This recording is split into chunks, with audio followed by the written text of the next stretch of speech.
Foutez-vous la paix et commencez à vivre. Par Fabrice Midal, publication 2017. Cessez d'être calme, soyez en paix. Être calme en toutes circonstances. Quel étrange leitmotiv. Rester calme, sous-entendu se contrôler et ne jamais exprimer trop vivement sa colère ou son chagrin, sa joie ou ses envies. Être calme semble une promesse formidable. Mais cette injonction cache en vérité un des visages de la barbarie de notre temps. Un temps qui nous interdit d'être ce que nous sommes pour nous transformer en moutons uniformes, calmes. Nous en sommes intoxiqués. Se calmer à tout prix, quitte à se faire du mal, est notre nouveau mantra. Nous occultons le fait que seul est figé dans le calme absolu ce qui est mort.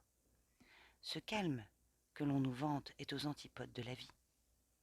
Lors d'une journée d'enseignement de la méditation, j'insistais de nouveau sur l'absurdité de cette injonction. L'une des participantes a réagi.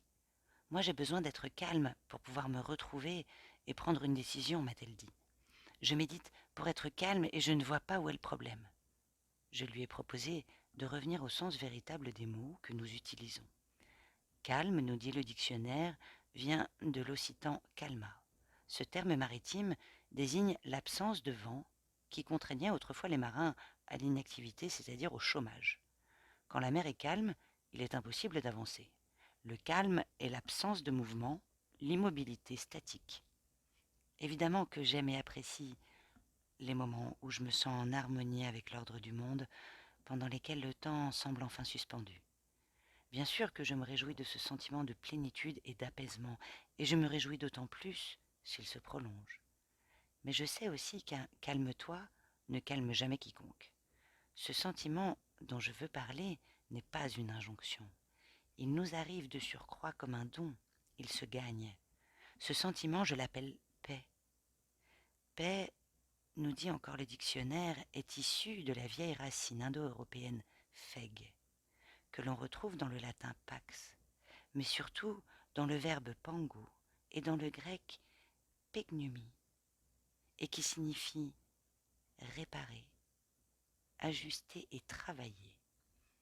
La paix implique un effort pour que tout soit rassemblé avec justesse, soit l'inverse exact du mot calme.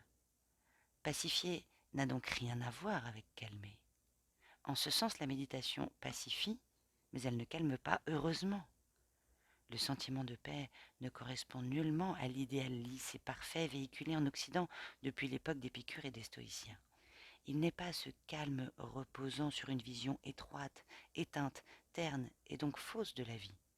La paix n'implique pas de se prémunir du tumulte des émotions de la vie, des vagues et même des roulis, au contraire. Elle les intègre dans son amplitude. Elle n'est pas bousculée par de petites agressions. Rater son train ou un rendez-vous, tomber malade au mauvais moment, ne pas recevoir la lettre attendue avec impatience. Elle n'est pas l'absence de trouble, mais la capacité d'entrer en rapport avec patience et douceur, avec l'ensemble de la réalité, y compris avec sa propre rage, avec son chagrin, dont on reconnaît ainsi l'existence au lieu de les nier. Je n'étouffe pas ce chagrin, je ne l'escamote pas, ce qui serait d'une incroyable violence. Je ne le juge pas non plus, mais je suis simplement présent à lui. Je ne me donne pas d'ordre de me calmer. Je me fous la paix. Je ne rajoute rien à l'expérience que je vis.